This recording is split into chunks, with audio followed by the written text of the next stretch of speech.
Yes, hello. Hello there. Welcome back to my channel. It's me. This is the first episode in our second season. And if you like what you see, please do subscribe so that you don't miss future episodes.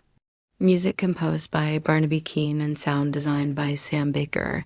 Britain is indeed a global power, but its Prime Minister, Lord Palmerston, is skilled at pursuing his own foreign policy, regardless of whether the Queen approves. Now, perhaps surprisingly for those of us living in the 21st century, the British monarch does still have certain powers. High above the bustling streets of London, in the sanctuary of Queen Victoria's private drawing room, the air is thick with tension.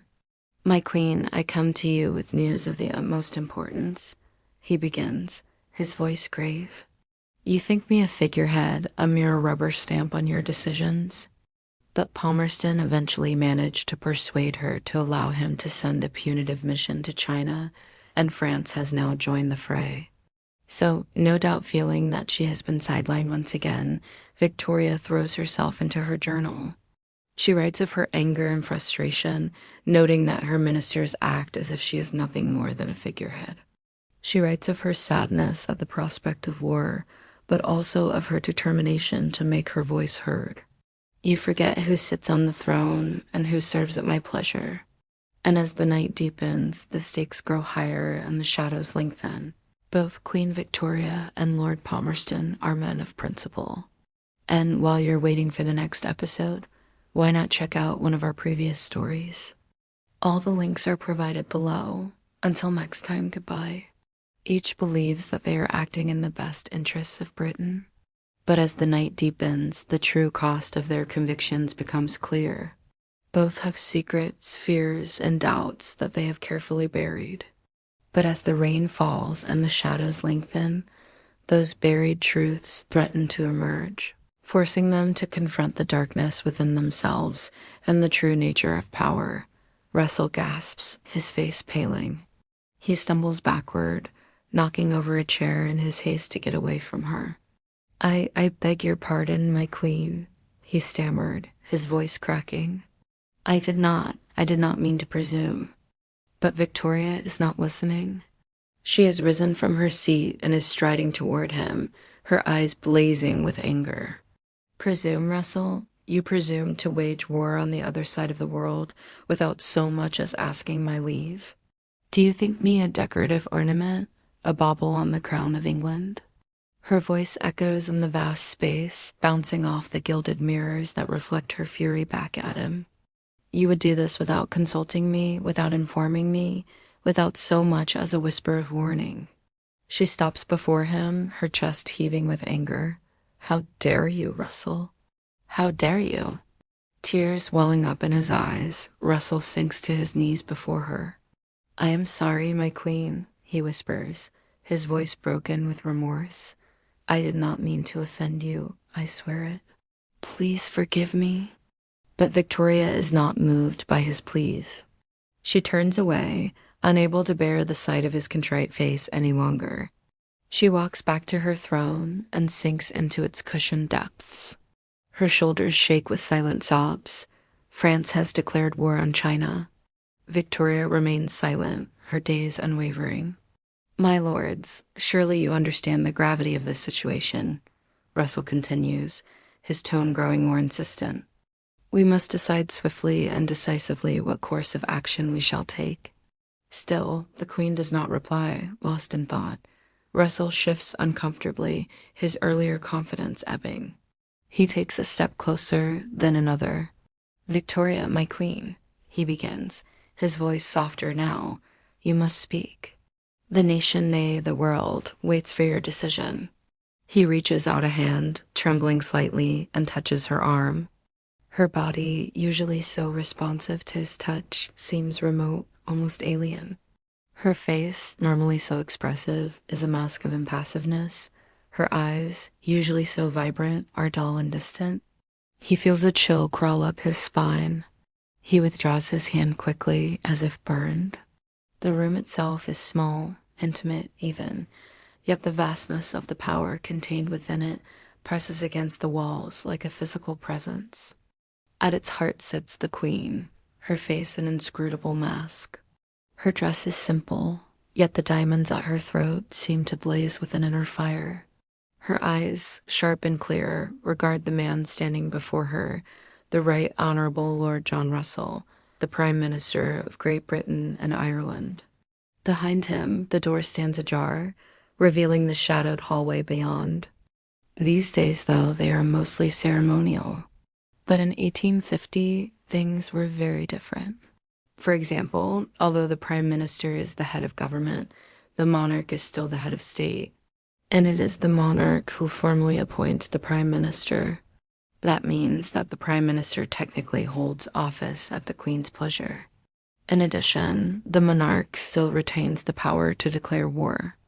Victoria is also the figurehead of the Church of England, supreme governor of that church. And she can also block legislation passed by Parliament. However, we should note that throughout her long life, Victoria was often persuaded to exercise these powers in a symbolic rather than substantive manner. Our executive producer is Tara Premji.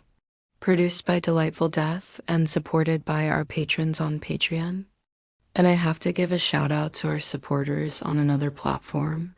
This is our Buckingham Palace series. And here we return to the past.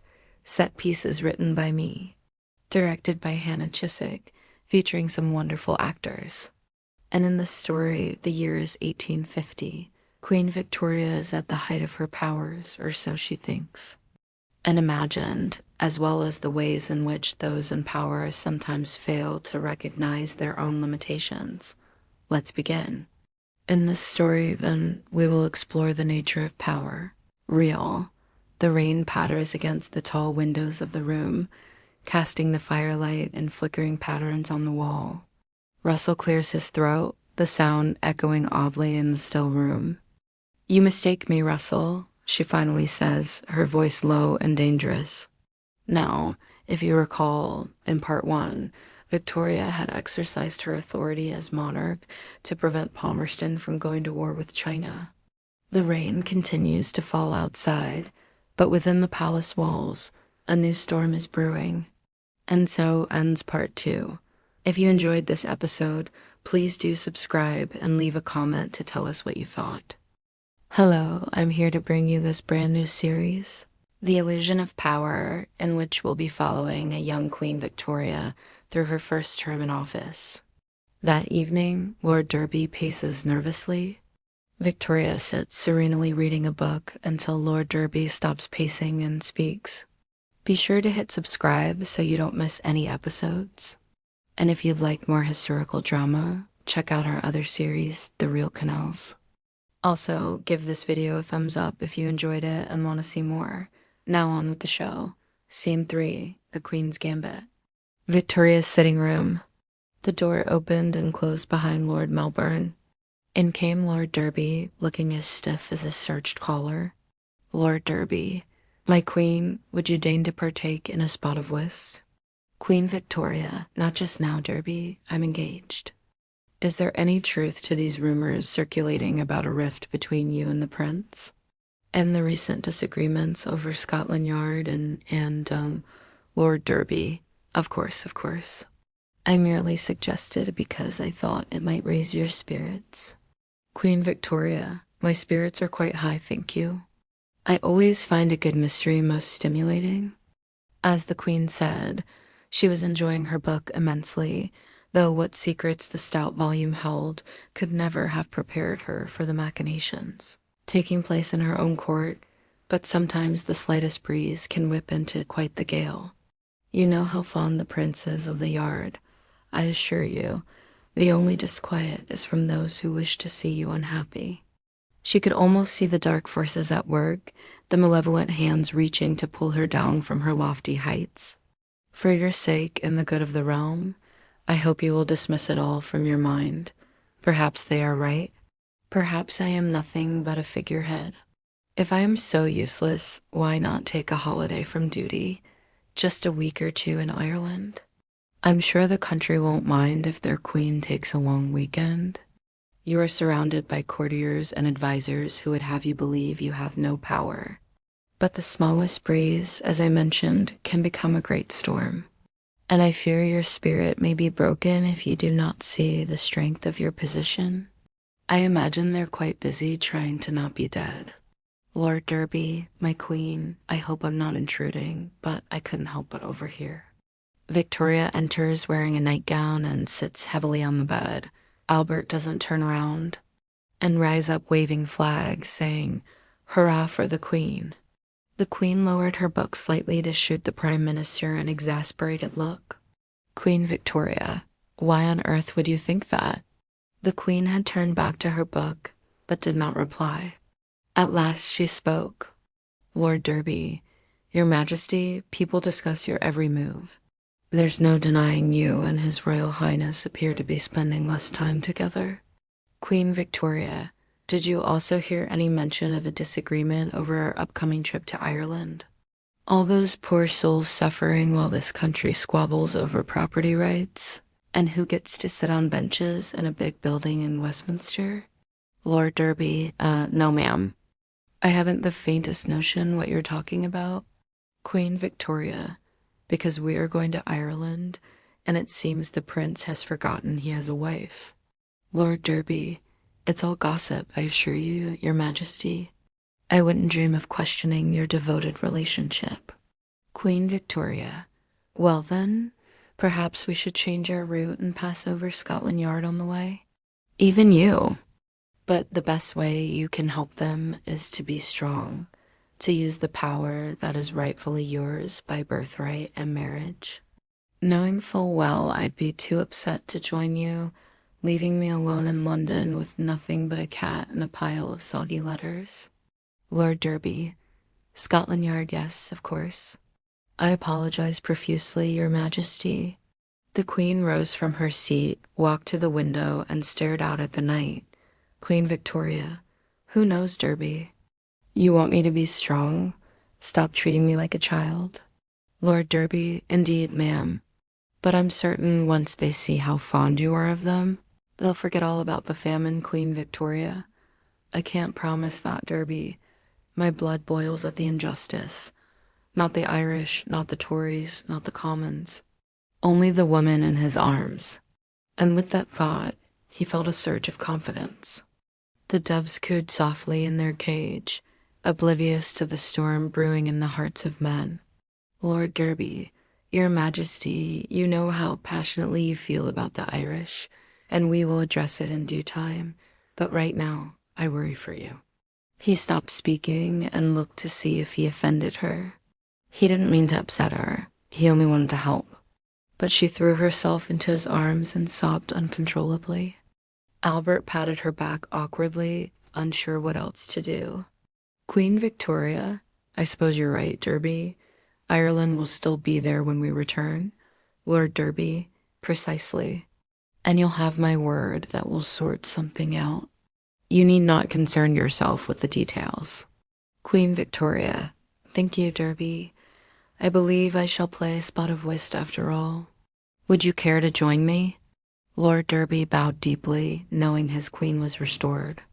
Cut to Victoria's bedroom that night. Albert stands by the window gazing out at London. Queen Victoria, you're late. Prince Albert, I've just returned from Windsor. I wanted to surprise you with these. He turns around and holds up a pair of beautiful white doves. Victoria stares at them impassively. Queen Victoria, oh, Prince Albert, they reminded me of you and me. 2 doves, a case of mistaken identity. Victoria looked away. Prince Albert, come now, my love. What troubles you? Did you have another go at Lord Palmerston? Queen Victoria, don't be ridiculous. Prince Albert, you're still playing your little game, and here I thought I finally had you convinced otherwise. He comes to sit on the bed next to her, but she moves away slightly. Prince Albert, don't you understand? I'm doing this for you, for us. You hate seeing people suffer, especially the Irish. Queen Victoria, it's not mine, Albert. This whole country thinks me weak. Prince Albert, I beg your pardon. Queen Victoria, you sent word for me to come here. Prince Albert, I thought you'd be safer in Windsor, away from prying ears. Queen Victoria, and so I was until I got your love letters, my own personal pigeon express. Prince Albert, you are my child, my sweet, innocent dove, and that is why I protect you. Queen Victoria, by insulting me. Prince Albert, no, by loving you. Suddenly, the Queen bursts into tears, and Albert is taken aback. Prince Albert, there, sausage. It's all right, I'm here. And as they stood there hugging, he knew nothing else mattered. Prince Albert, there, it's all right, let it all out. Outside the window, the wind picked up and rain began lashing against the glass. To be continued. Before we dive into the next scene, all right, let's get back to our regularly scheduled programming. Fantastic. Let's continue with scene 5, where Queen Victoria receives Lord Palmerston's carefully worded reply. In this scene, Victoria plays the political game with quiet confidence and just a touch of theatrical flair as she discusses her next move with Prince Albert. And here are your scene options. A. The Privy Council Grand Parliament speech, whist with the foreign delegation. Which will it be? Well then, we'll see you later. Thank you for watching. And if you enjoyed the content, please consider liking and subscribing to help us grow. Oh, hello there. Nice of you to join us today. Have a seat, make yourself comfortable. Yes, the drawing room is that way, right this way. Yep, the Dowager Empress of a certain German state, better known here as Princess Henry of Prussia. Oh, don't look so shocked. I know it sounds crazy, but their politics were frighteningly similar. As for the two men in the mix, you know them. Lord Melbourne, the Queen's longtime friend and advisor, and Lord Palmerston, the Foreign Secretary and sometimes Prime Minister. Let's follow the ripples of Victoria's barbed letter and see how these four deal with the Queen's acidic pen. And when you read their letters, it's clear these two women had a lot more in common than their shared first name and unfortunate taste in hats. His boss, Lord Palmerston, is in no mood for jokes, especially not ones involving squirrely toads. Victoria responds with an acerbic quip about how Henry would know all about jealous lovers, seeing as how she was the one who broke off Henry's engagement to her niece, Victoria, and sent her packing back to Germany. They've heard about the impending royal rumble in the jungle, and they're ready to place their bets. While visiting the mausoleum of her beloved Albert, Henry notices a note Victoria has left on the bust of her late husband. It reads, "This monument belongs to the past." You are treading on holy ground. Victoria wrote it herself. She's not normally that bold with her insults. Something in Henry's attitude has pushed her buttons, and she's just going for it. Who do you think will win? Personally, I'm betting on Victoria. The royal family gathers for a tense breakfast together, and Victoria announces her plans to depart soon for Osborne House on the Isle of Wight. As she packs, she adds insult to injury by sending Henry a pair of tacky souvenir spoons with "Visit Isle of Wight" printed on them. It's a long time before either woman apologizes, but eventually it's Victoria who softens first. And as always, it's done through a member of her staff. In this case, it's Miss Scarrett, who gives Henry a sweet pair of hand-knitted socks and a cordial invitation to pay a return visit to Balmoral. Henry accepts, but she's not about to let go of that insult about her feet so easily. She sends Victoria a pair of embroidered slippers that read, "Beware of dog." After all, some passive-aggressive jabs are just too good to pass up. Her loyal staff isn't the only thing she has in her favor, however. Unbeknownst to her royal visitors, Victoria has taken to recording her thoughts in a journal. And it's not hard to find entries that are thinly veiled attacks on her royal guests.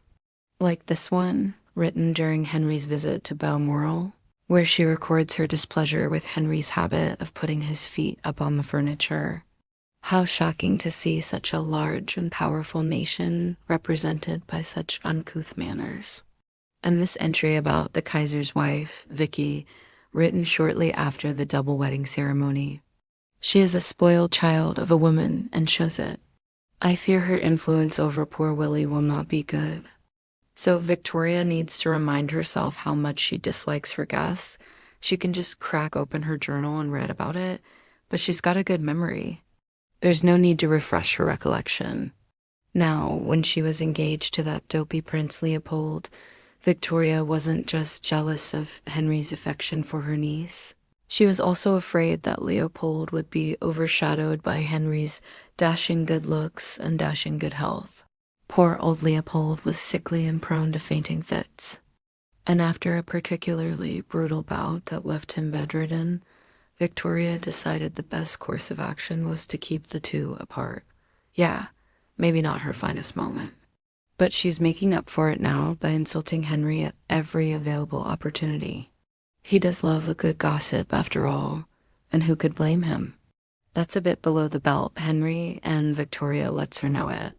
She storms out of the room, leaving Henry alone with her portrait staring down at her from the wall like a disapproving parent. No doubt it's done something similar to countless royal portraits throughout history, wondering how things got so bad. When he receives news of Victoria's letter to Princess Henry, he reacts with amusement, and rightly so. Why would anyone want to upset such a formidable woman? Not Melbourne, that's for sure. He continues his peaceful evening, ignoring the madness that's brewing in Victoria's drawing room. That's why he keeps them locked up tight in the cabinet. You know, because if anyone thinks he's toting to the Queen, he'll remind them that he can release the horde. She tries starting petty arguments about food. She teases Henry about her niece, Princess Mary, whom she believes Henry was eyeing as a bride for Willie. And every time Henry makes a joke about how Britain used to rule the world, Victoria retorts with an anecdote about how her late husband, Prince Albert, taught the entire continent how to be environmentally conscious. So, needless to say, Henry is eager to leave. But Victoria has made it clear she doesn't approve of her guests bringing their own luggage. So Henry finds herself stuck with not just the vacation, but also Victoria's personal assistant, Miss Scarrett, who is tasked with stealing as many of Henry's belongings as possible. This includes lingerie, personal jewelry, and a set of collectible sea monsters, which turns out to be the final straw. Seriously, don't test him. Come in, come in. Don't stand there gawping like a hyena at a nativity scene. All right, I get it. Queen Victoria writing barbed letters is a bit of a surprise. Along with the Princess Henry, the Queen Consort, who else would it be? They're both in fine spirits, having just successfully orchestrated a double wedding between the heir to the British throne and the heir to the German Empire. Yes, that's right. Kaiser Wilhelm II is now happily married to Victoria's eldest daughter, while his younger sister, Charlotte, known as that German girl to everyone, is hitched to their cousin, Henry of Prussia. See, it's simple. If you ever get confused, just remember Willie married Mary, Charlie married Harry. Now, this has left the two single royals, Victoria and Henry, alone together. And being as how they hate each other's guts, things aren't exactly going swimmingly. It's like finding out your vicar moonlights as a goth DJ, or your local butcher secretly writes romance novels under the name Silas K. Bloodsworth.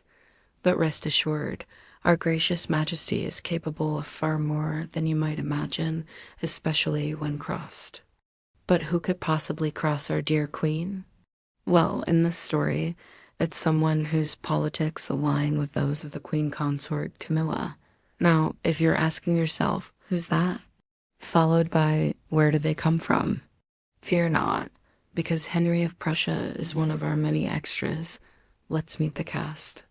Where once there was only a throne, now there are three. King Edward, the new king after Victoria's death. His mother, the now ensconced Dowager Empress of Germany. And his sister, the Princess Henry of Prussia. You've seen her before, haven't you? Of course you have. She played Princess Margaret, the Queen's niece, in the series. And if you recall, she also made a brief but memorable appearance as Henry VIII's other wife, Catherine Howard. That's right. She's been a queen, a princess, and she's even briefly been a target of Henry VIII's roving eye. So naturally, when her cousin, Queen Victoria, penned a less than complimentary letter about her, it was received with equanimity. In fact, if anyone could stomach Victoria's prose more than usual, it was her. Yes, all three women have their own complicated relationship with Victoria. It's a perfect April Fool's Day when a young Mr. Cobley enters the room. In the next scene, we see Lord Melbourne lounging in his home. And speaking of brewing, let's check in on her. Henry is the guest of honor at Balmoral Castle, and Victoria is determined to make her stay as uncomfortable as possible. Henry confronts Victoria, demanding to know why she's behaving like a jealous lover. Henry retaliates with a cutting remark about how Victoria will lose all her friends eventually, including her favorite footman, John, who's looking mighty restless these days. Meanwhile, the servants in Victoria's employ are all too happy to fan the flames of war. That's not to say she's above passive-aggressive post-it notes, however. In the end, things get so bad, it's clear that Henry needs to leave immediately. If you enjoyed this extra, then check out the rest of the extras on our channel. And keep an eye out for more stories coming soon.